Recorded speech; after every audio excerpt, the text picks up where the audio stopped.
So we obviously know Jack Nicholson, Joaquin Phoenix, Heath Ledger, all these people have played the Joker, but now you're going to know this name, Vera Drew. She's taking it in her own interpretation of the People's Joker. So first of all, thank you for chatting with me. Thanks for having me. This is Yeah, my so first time tell on us. television. Oh yeah, I love it. Tell us what the People's Joker is about.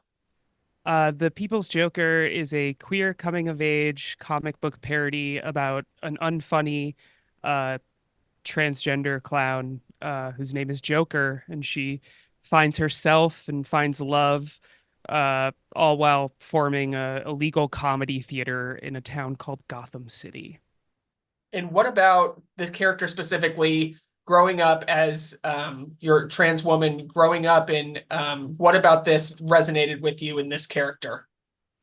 I don't know. I mean, like, Joker's just always kind of been a queer character in my mind. Like, I really think of him as Batman as being kind of in like a toxic queer romance, sort of. I think like the way Grant Morrison has even written about Joker and like their Arkham Asylum books and stuff. Like, uh, they basically just are lovers. And I also just have always really latched onto Batman as an expression of my queerness. Like I really do think like I figured out I was trans by watching just how Batman looks at Nicole Kidman in Batman Forever. Like I remember going to see that when I was 6 and just being like, why do I feel represented like this? I want to look like her. I want somebody to look at me the way Batman's looking at her. And yeah, it's just deeply in there, I think.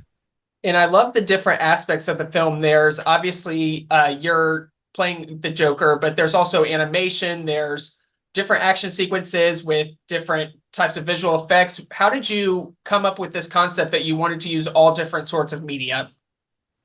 I mean, necessity is the mother of invention, really. Like when Brie LaRose, my co-writer, and I were writing the script, it really was like kind of a big story, and we weren't really sure how I would ever be able to film it, especially in like pre-vax COVID. So I think going into it, it was just like, I'm going to shoot this on blue screen, not green screen because I had green hair for it.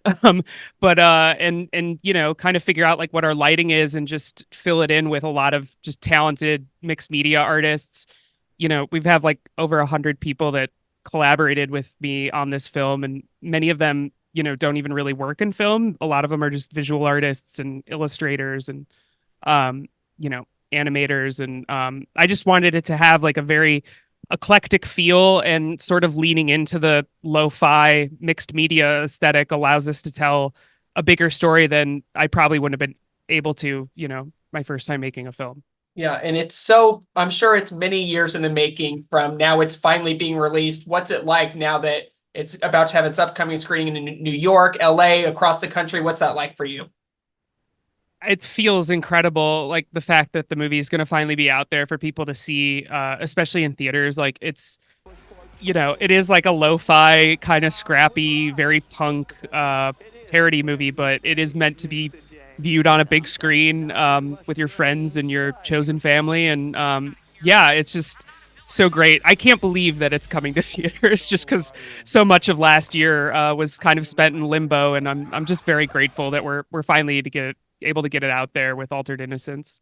And you're mentioning lo-fi, but don't let this discredit the film. It's so entertaining. It's so good. Audiences are loving it. I think it has 100% right now on Rotten Tomatoes. What's it It's like just crazy. getting this crazy reception right off the bat?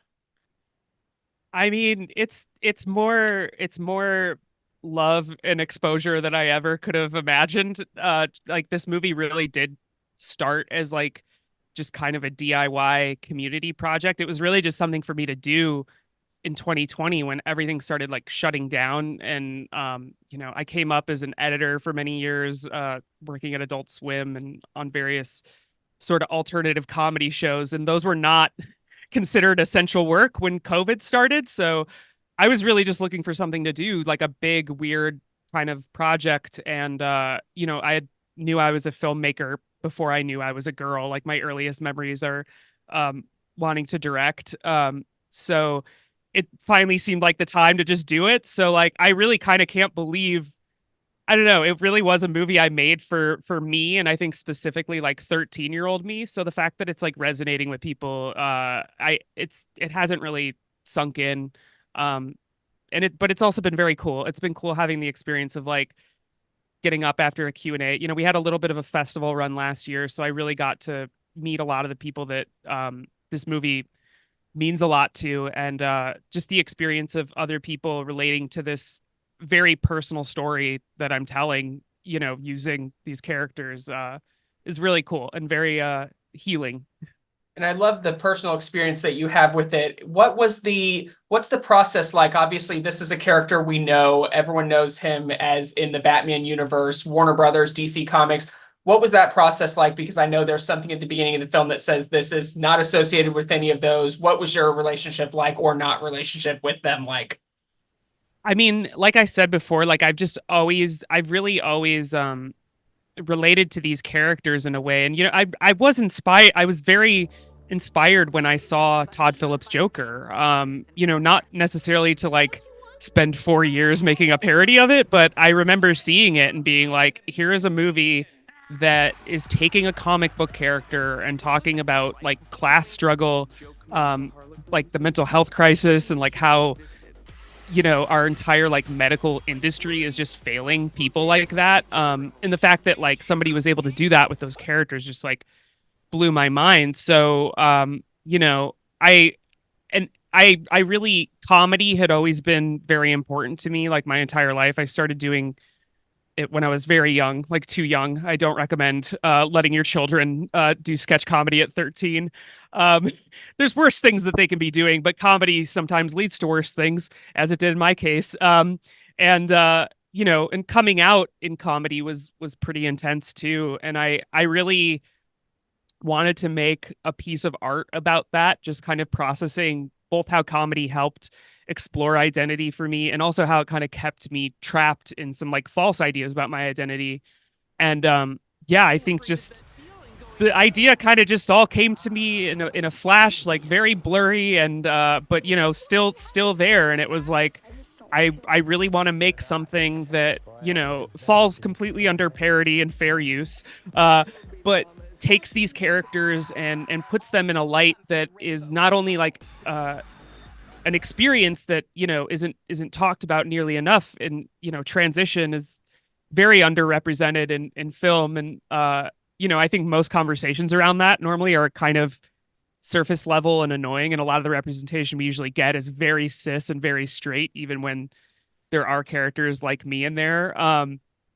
So I really wanted to take the opportunity to tell something that was honest while also being, you know, colorful and weird and fun, and just very, very personal. And yeah, from the beginning, it was always, you know, part of the reason why because people ask like, how can she do this? Like, I don't understand how you can just like make a Joker movie. And it's like the same laws that, you know, allow documentarians to show footage, you know, from other films and their movies and stuff. And you know, I think specifically of like the movie Room 237, like they show most of The Shining in that movie.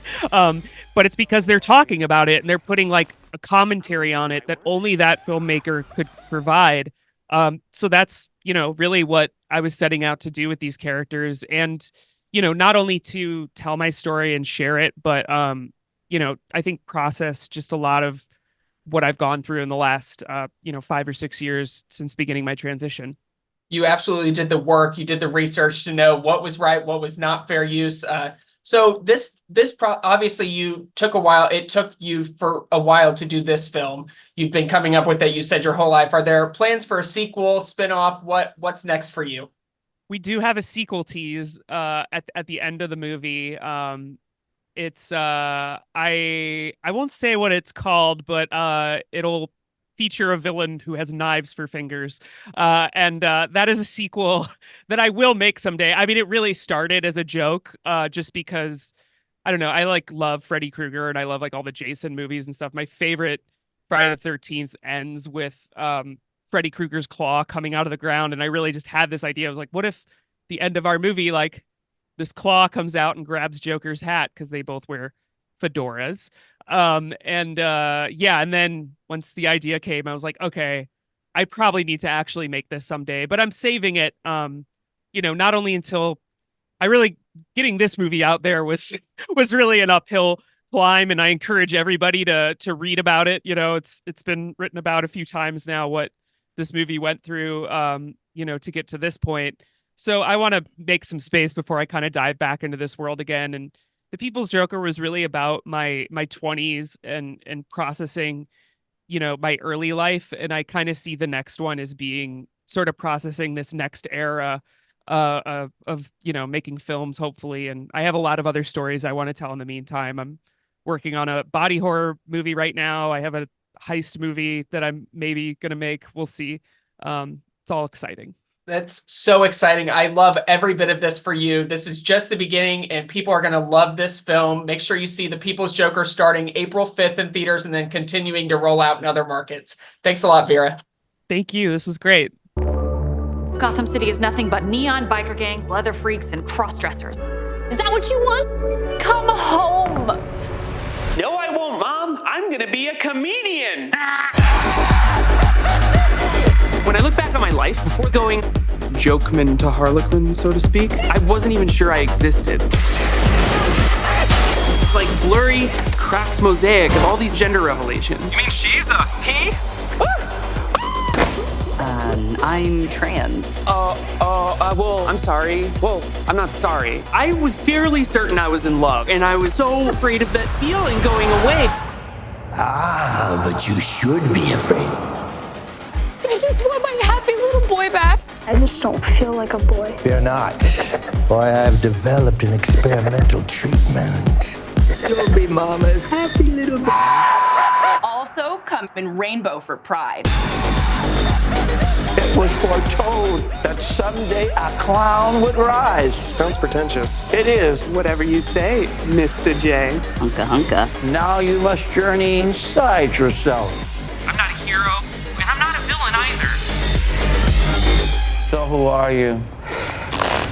I'm a woman of my word.